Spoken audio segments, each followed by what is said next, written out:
Hello, guys, and welcome to the Blaugrana Way. And I should say that a lot has happened since I was last here.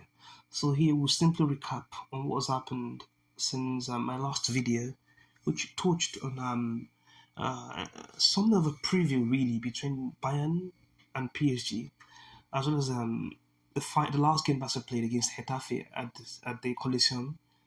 And now we hear that their coach, the coach of Getafe, is leaving, but he will leave at the end of the season.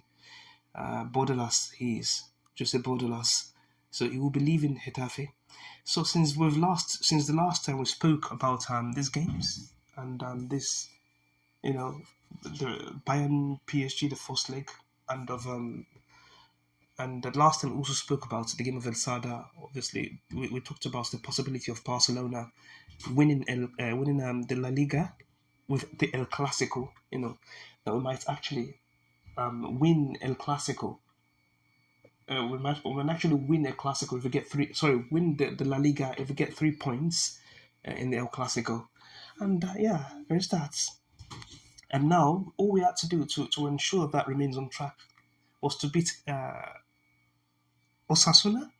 So we travelled to El Sadar on Saturday, I believe, and yeah, Barca managed to beat Osasuna at El Sadar, 2 goals to 1. Lewandowski and Ferran Torres scoring, in the closing, minutes as the game neared its end.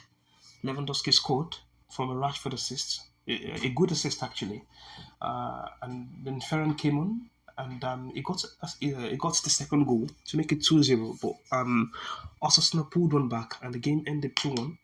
It was not a fantastic game really.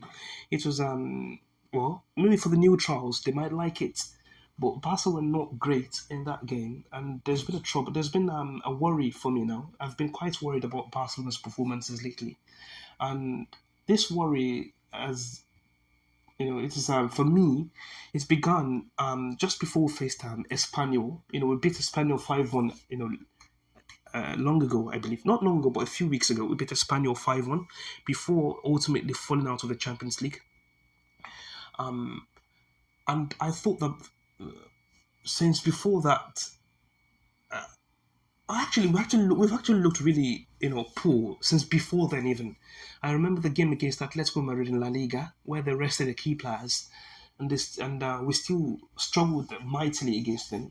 And were it not for where it's not for Lamine Yamal, who was, unbelievable, getting Nico Gonzalez sent off, and I mean, we wouldn't have won that game. Obviously, it came down really in the end to Lewandowski's goal, from Cancelo's maneuverings, his maneuvers rather on the left wing. But yeah, since Barca have looked rather lost since then, and the performance has not been great, really. The performances, rather, have not been great since then. And, obviously, we've played so many games since then. We've played Atletico home and away in the Champions League. Ultimately, we lost that one. We played against Espanyol. We beat them 5-1, but we were not great, too. We played Getafe. I don't know if we played, I don't remember if we played the game before Getafe, but we played against Getafe, and we were not great, too. And now, last week against Osasuna at El Sadar, we were poor. Again, Rooney Badaji was not great. He looked lost. I think he needs to be brave. When he has the ball, he needs to be brave with it, because so far all he does is get the ball and pass the ball back. Get the ball. And I understand that for a player who's been benched all season, basically, it's hard to find rhythm, but these are the chances he will get if he wants to stay at Barcelona. These are the chances he will get if he wants to be able to play when Lamine Yamal returns, and he hasn't done much with him. And I think it's been kind of a shame, really. So he's got to step up. He's got to really be brave. Of course, that means that he will lose the ball, but he has to. He can't let that fear hold him back. Obviously, he's got to go out and prove himself, really. And because of how he's performed lately, I don't think that he will start in El Clasico. I think we'll see Hafi, because Hafina is back now, so that essentially relegates Badaji to the bench. So we'll see Hafinha. We might see Hafinha start on the right and Rashford start on the left, or even Firmin start on the left, and then maybe Rashford comes on. Maybe we might not see Badaji again. Who knows? And really, I can't blame Hansi Flick this time round. I think he has talent, the boy does have talent, but he just needs to show a lot more. It's got to be more convincing, and I think he hasn't really delivered on that front. Anyway, Barca beat Osasuna at Sadar. They were not great, but they got the job done, and now they can because Espanyol faced Real Madrid, you know, and Real Madrid were able to beat Espanyol with a brace from Vinicius Junior. It means that La Liga is not over yet, and as such, if we beat Real Madrid in El Clásico, then we'll become champions. So Barca have a very huge opportunity, and we'll see what they can do. We certainly hope that they can beat Madrid in the Clásico, because we want to see that, really. We all want to. And well, we'll just have to see. Yeah, in the Champions League, a lot's happened in the Champions League too, because Atletico Madrid, they've been knocked out of the Champions League by Arsenal, and Arsenal are in the final. And today it was confirmed that they will face Paris Saint-Germain. They'll face Paris Saint-Germain in the Champions League final. And Arsenal really, well, I mean, congratulations to Mikel Arteta. He used to be a La Masia prospect, so yeah, he has ties to Barcelona, and we congratulate him. But I think that Atletico Madrid have not shown a very good level against Arsenal. They were not great in both legs. They were very, very poor yesterday at the Emirates. They were really, really poor. I mean, they couldn't leave it Arsenal, which is strange, because Arsenal, they've not been great lately, and of course, for a Barcelona fan as myself, it is frustrating, because if you're going to knock Barcelona out, at least, go all the way, do something in the next round. And Atletico, they've been poor, really. They've been very, very poor, and it's a shame, really. Antoine Griezmann, this is his last season, and he ends the entirety of his career at Atletico Madrid in Europe, basically, without a Champions League and without La Liga. Antoine Griezmann is a player I consider one of the greatest to ever play the game, or to ever play the modern game, at least. And I think that a player like that ending his European career without La Liga and without the Champions League, it doesn't feel right, really. I think Diego Simeone has mismanaged the entirety of the career of Antoine Griezmann at Atletico. A player like that comes around once every 20, 30 years, and I think that it's a shame how his career has been mismanaged by Diego Simeone, rather. And yeah, I think in the end, well, he's off to Orlando, to the MLS, where he will be a direct rival to Lionel Messi. We all know of the rivalry between Inter Miami and Orlando. So there's that about that, and I blame Barcelona really for this, because I think Barca have what it takes to beat Arsenal. But first, we had to get past Atletico Madrid, and we made a mess of it. I know there were controversial refereeing decisions, but Barca really didn't. They didn't do themselves. They didn't do themselves any favors. Really, they simply shot themselves in the foot.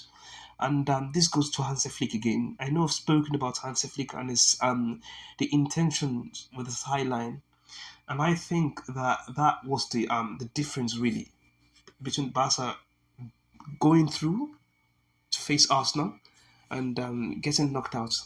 So once again, we've underperformed in the Champions League, and I'm obviously Hansi Flick has done a lot for Barca. He's been a good coach, a good manager for Barcelona, but ultimately, some of his decisions have been pretty costly, and I think we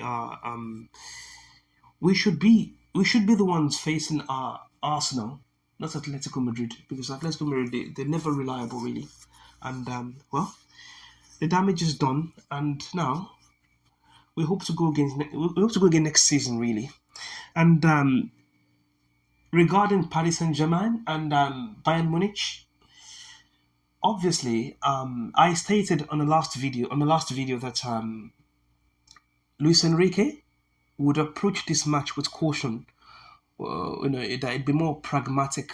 It take a step back a little bit, and obviously I knew that company wanted to attack and attack and attack. He said more of it, more. The last time when I was interviewed, and I thought that was a flaw.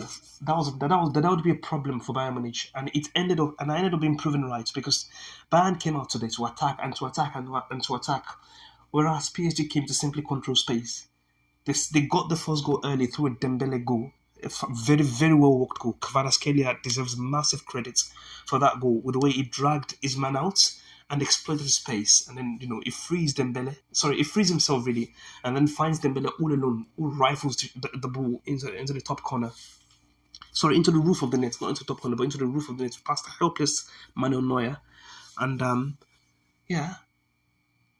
And after that goal, PSG simply went back. They sat in the block, in the middle to low block, and then they limited space and they put two men on Olise, which meant that because Nuno Mendes got a yellow card early in the game, putting two men on him to track him, Mendes and Fabian Ruiz, it showed the weakness in Olise's game. Olise is a fantastic footballer, one of the best wingers in the world, but in but he's not really gotten the Lamine Yamal treatment until today. He got just a little taste of what Lamine, would go through, because Lamine had to go through would have to go through 4 or 5 players to create something, and Mendes today was helped by Fabian Ruiz, and with Fabian Ruiz helping him, Olise was essentially removed from play. Also, I noticed that PSG, their goalkeeper Safanov, it was whenever he'd get a goal kick, he did it straight into the throw-in at the right on his left side, which was Bayern's right. And what that meant was that when Bayern would throw the ball into play, basically, they'd find that the side of that pitch with Olise was congested, and as a result, Olise was badly outnumbered, and he kept losing the ball. Basically, everything that Luis Enrique did today was to nullify all of Bayern's strengths, and it is incredible how he was able to basically limit Bayern so much. And again, this goes to his experience at the top level. I said it that he's done this against Liverpool last year and this year, against Arsenal last year, against basically a lot of the big teams, a lot of the really serious teams, even against Monaco this year, where he would attack at home and then defend away. Not necessarily defend, but just control space away. And you wouldn't see much of his midfield, but they'll just look for those moments, and they're very, very, very efficient. Obviously, they have Kvaratskhelia, they have Dembele, they have Doué. Doué today was great. And they just make the most of all their chances. They take all the chances, and then they limit you. So they can play in so many ways. They can hold possession like Pep's team, They can counter at lightning pace like Klopp's Liverpool, and they can defend, and they can do their what people call the terrorist football. They can do a lot of it without the dark arts. And Pacho, how great was Pacho today? He basically removed Harry Kane from play, and it was wonderful to see. And yeah, it is great. It is great to see. It's great to see Bayern, to see PSG move on to the Champions League final where they face Arsenal. And yeah, we will all be there, God willing, to see what will happen. And I hope that we'll see a great game. So yeah, finally, I bring news to you that Monaco have decided to activate, the buyout clause. They've decided to buy Ansu Fati for just 11 million, honoring the deal. Basically, the deal was that he would go to Monaco, and then they had the option to buy, so they will exercise that option, and they're going to sign Ansu Fati. So that closes the chapter of a player who I thought should have never left Barca, really. A player who should have been trusted because of his talent, his ability, his intelligence. Its profile is incredibly rare. And I think that's Barca. I hope they're not making a mistake by letting Ansu Fati go. But yeah, it is what it is. And Ansu Fati will leave Barcelona. I wish him all the best at Monaco. And I will be keeping an eye on him, God willing. And I hope he succeeds, because he's a special talent, and football needs this kind of talents. to succeed. So that's all for you. That's all from here, guys. And thank you all for being with me. I'll see you for the match preview of El Clásico. And until then, good night and goodbye.